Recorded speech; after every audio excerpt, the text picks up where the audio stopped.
Ramadan Muharram, dan insya Allah kita nanti pada hadirin yang dimuliakan Allah.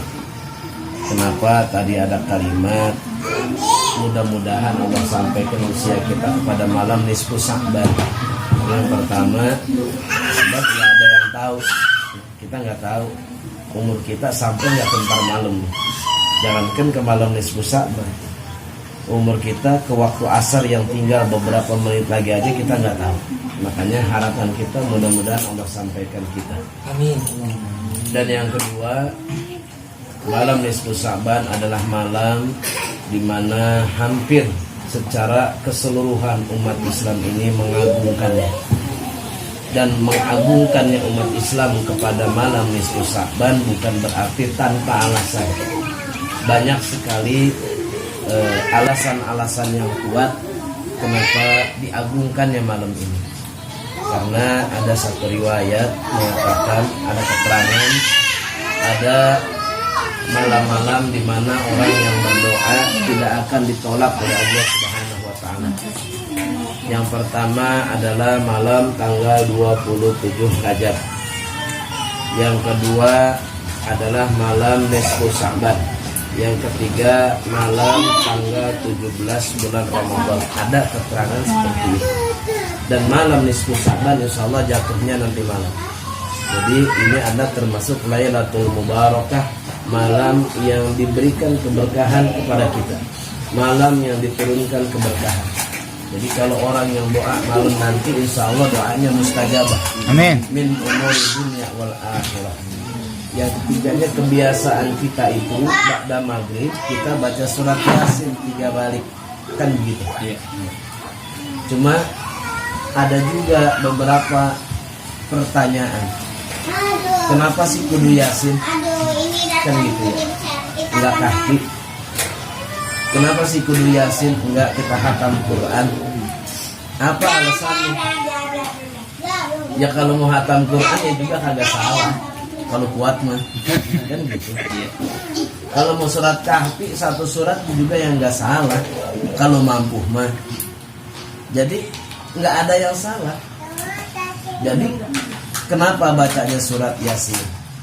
Sebab ada keterangan dalam Abwaabul Faraj Said Muhammad Al-Maliki, beliau mengatakan ada satu hadis Nabi ya, bahwasanya orang yang membaca surat Yasin satu kali seperti dia mengkhatamkan Quran 10 kali.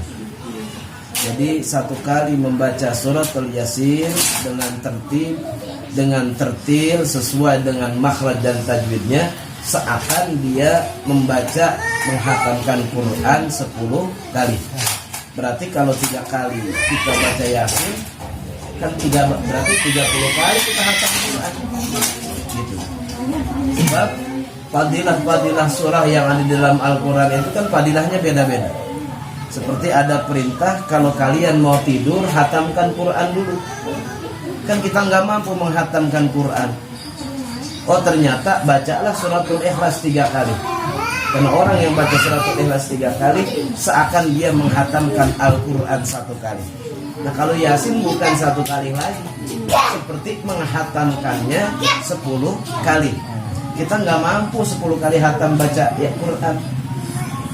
Tapi dengan baca 1 kali Yasin, maka seperti 10 kali menghatamkan Quran. Dan kenapa dibacanya di malam nisfu Sya'ban? Apa salah dibaca malam-malam yang lain? Ya kagak salah juga. Enggak salah. Misalnya kita baca Yasin 3 kali ba'da maghrib itu di malam lain ya kagak ada yang salah. Tujuannya apa? Sebab di malam nisfu Sya'ban itu tidak ada orang yang berdoa maka dikabul doanya. Yang kedua, salah satu di istijabahnya doa yaitu adalah ketika dia berdoa setelah membaca menghatamkan Al-Quran. Sementara kita membaca Yasin 1 kali seperti menghatamkan Quran 10 kali, disitulah kita berdoa. Maka ini insya Allah ya akan sampai. Cuman berarti kalau seperti ya nggak sama ya. Yang namanya seperti tidak sama gitu. Cuma andai kata pun nggak sama berarti ada sedikit kemiripan. ada sedikit kemiripan. Nah, cuma bacanya begitu. Kita bacanya yang tertib. Jadi jangan apa? Jangan kita kadang-kadang itu kita ngejar 3 ya. Ngebut. Ngejar 3 ngebut. Ngejar Isa. Iya, mengejar Isa. Ya, ini yang keliru. Jadi yang keliru ini sebenarnya bukan ngejar 3. Udah baca yang tertib 3 kali. Yang pertama kita tawasul dengan berkah surah Yasin yang pertama, misalnya panjang umur dalam taat ibadah kepada Allah, kan boleh kita bertawasul dengan ayat Quran. Tawasul dengan ayat Quran boleh, tawasul dengan orang soleh boleh, tawasul dengan kesolehan seseorang, tawasul dengan para aulia boleh, apalagi kita tawasul dengan salat Yasin ya. Sebab yang namanya ibadah itu kan semua ada tawasulnya. Sholat aja ada tawasulnya. Apa tawasulnya sholat? Ya. Tawasulnya sholat, tawasul sholat bukan tawasul sholat. Berwudu aja kita tawasul. Tawasulnya wudu dengan apa? Dengan air. Jadi yang menyempurnakan wudu kita itu apa? Air. Kalau kagak ada air, kita ganti wudu tadi dengan apa? Dengan tanah. Nah, tanah itulah yang menjadikan sahnya wudu.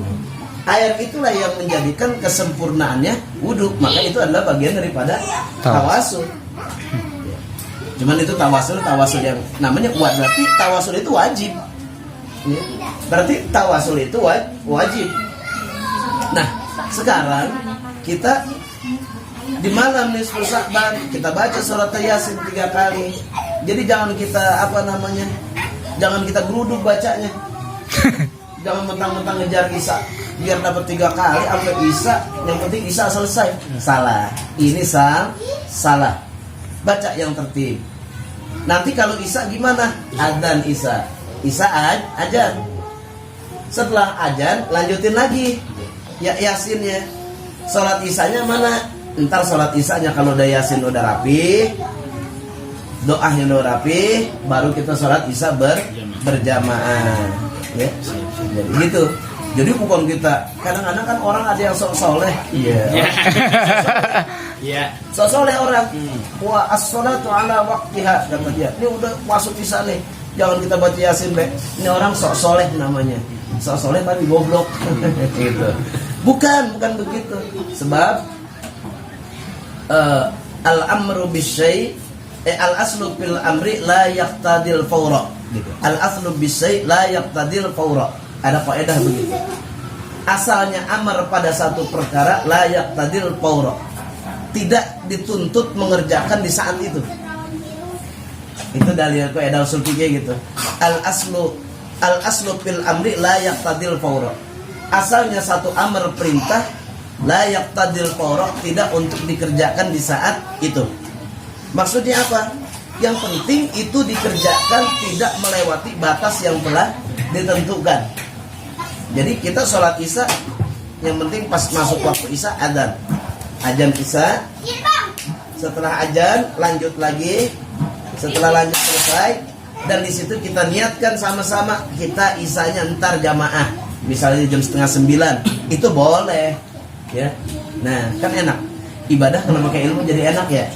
Jadi kita nggak capek. Kenapa jadi capek? Kadang-kadang kita ibadah itu ya karena kagak pakai ilmu, kita geruduk baca Yasin, ya wakofnya kita terabak, wakof lazimnya, wakof jaiznya, udah nggak ada wakof situ mah. Kayaknya kita baca Quran udah nggak ada wakof, udah wasal semua, ayat jadi terabak. Kenapa? Ngejarnya Isa selesai. Bukan itu yang dimaksud.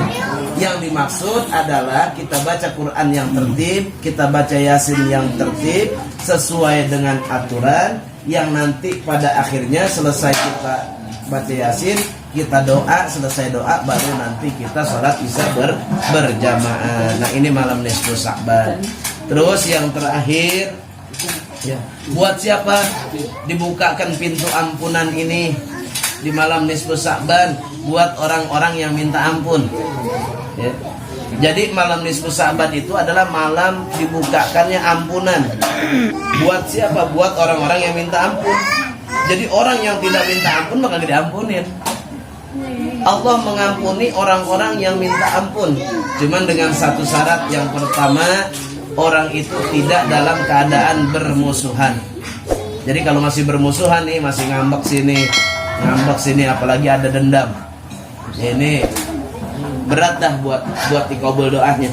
Jadi itu doa kita kagak sampai-sampai. Kenapa? Sebab kita ini masih ada dendam. Makanya kita nggak boleh dendam. Ada bahasa begini, nauzubillah min dzalik. Haram gua datang ke rumah lo. Nah, orang lagi marah kan ada begitu ya. Haram gua datang ke rumah lo.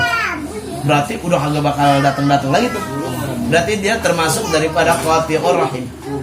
Daripada orang yang memutuskan tali silaturahmi. Jangan, Nabi kan nyuruh sambungin, ini diputusin. Nah berarti apa? Ini doanya malam nisfu Sa'ban. Sekalipun semua doa dikabulkan oleh Allah, ketika dia memutuskan tali silaturahmi, masih ada permusuhan satu dengan yang lainnya, maka doanya ini ditolak. Terus uququl walidain, dan orang yang durhaka sama orang tua, ya ini jangan.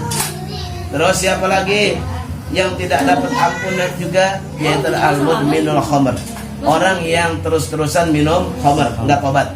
Ya kalau tobat diterima.